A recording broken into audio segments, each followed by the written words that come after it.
Assalamualaikum warahmatullahi wabarakatuh. Ikan hiu makan ketapang, kami tunggu di PGSD Kampus Sumedang. Aku kira kita cuma beda gedung, ternyata beda perasaan juga. Hari gini masih bingung mau kuliah di kampus yang berkualitas tinggi. Jangan bimbang lagi, Universitas Pendidikan Indonesia adalah lembaga perguruan tinggi terbaik buat kamu. Perkenalkan, kami dari kelompok 5 pembelajaran PKN di SD dengan dosen pengampu Bapak Rana Gustianugraha MPD yang akan membahas tentang metode pembelajaran resitasi. Adapun anggota kelompok kami yaitu Anissa Sri Mulyani dengan NIM 2101010 adalah saya sendiri selaku moderator. Yang kedua ada Septi Aditya Ahmad dengan NIM 2102867. Lalu ada Andini Nurul Alika dengan NIM 2102943. Kemudian yang terakhir ada Rafika Nur Azizah dengan NIM 2105766. Lalu, topik yang akan kita bahas mengenai metode pembelajaran resitasi yang terdiri dari pengertian metode resitasi, fungsi resitasi, tujuan metode resitasi, jenis-jenis metode resitasi, kelebihan dan kekurangan metode resitasi, dan yang terakhir adalah langkah-langkah metode resitasi.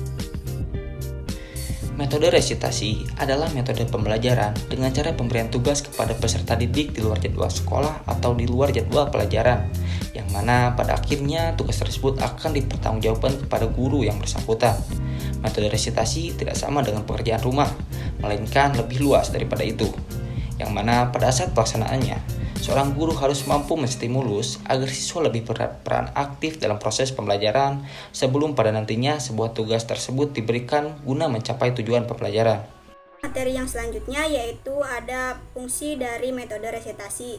Yang pertama, metode resitasi ini berfungsi untuk merangsang siswa supaya belajar lebih banyak, baik pada waktu di kelas maupun di luar kelas. Metode ini dapat mengembangkan kemandirian siswa yang diperlukan di kehidupan kelak. Yang kedua yaitu melalui metode ini dapat membuat siswa bergairah dalam belajar karena kegiatan belajar dilakukan dengan berbagai variasi sehingga tidak membosankan. Yang ketiga, melalui pemberian tugas dapat lebih meyakinkan siswa tentang apa yang dipelajari dari guru, lebih memperdalam, memperkaya, memperluas pandangan tentang apa yang dipelajari. Yang keempat yaitu melalui pemberian tugas dapat membina kebiasaan siswa untuk mencari dan mengolah sendiri informasi dan komunikasi.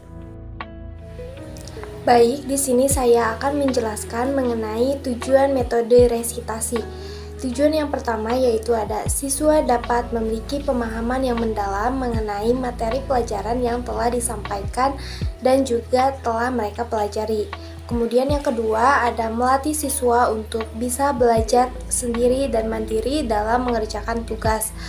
Tujuan yang ketiga yaitu melatih siswa untuk bisa memanfaatkan dan membagi waktu sebaik mungkin antara bermain, belajar, dan menyelesaikan tugas.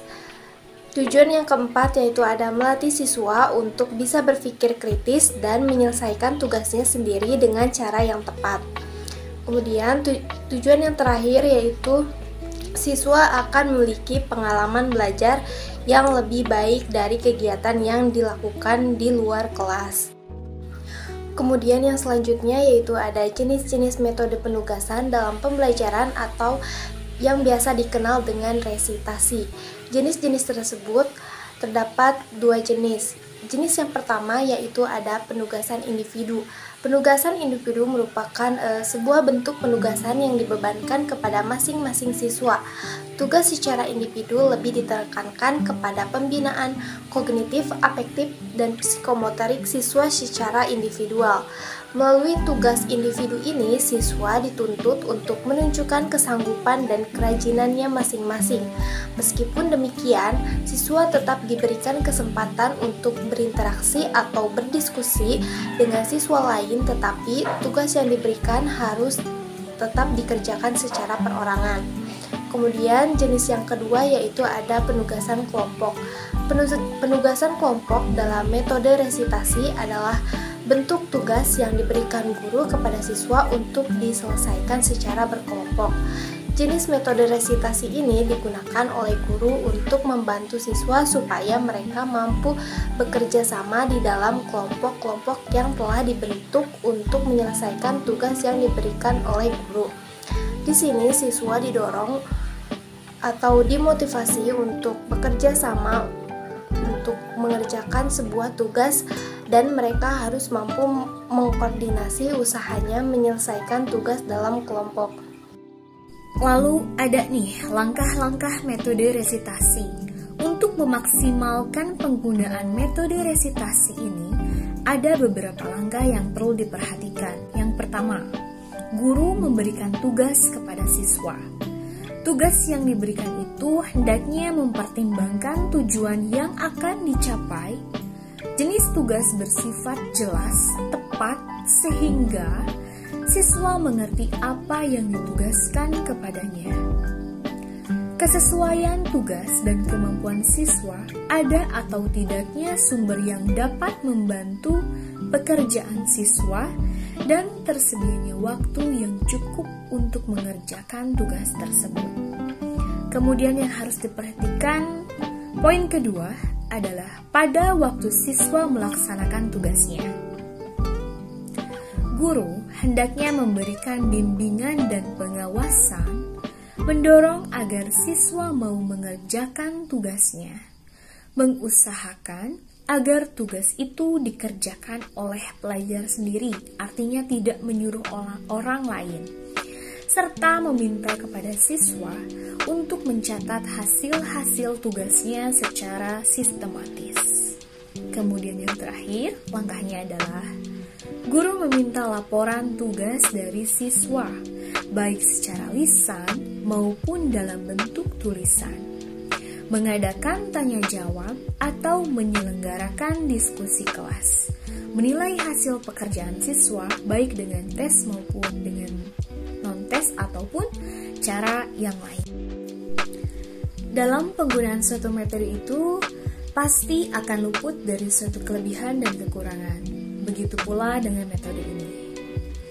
Adapun kelebihan metode resitasi adalah bahwa pengetahuan siswa akan lebih luas dan sifat verbalismenya akan semakin berkurang.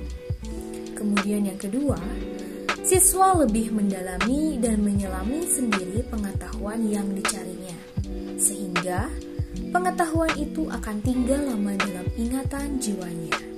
Ketiga, lebih merangsang siswa dalam melakukan aktivitas belajar individu ataupun secara kelompok.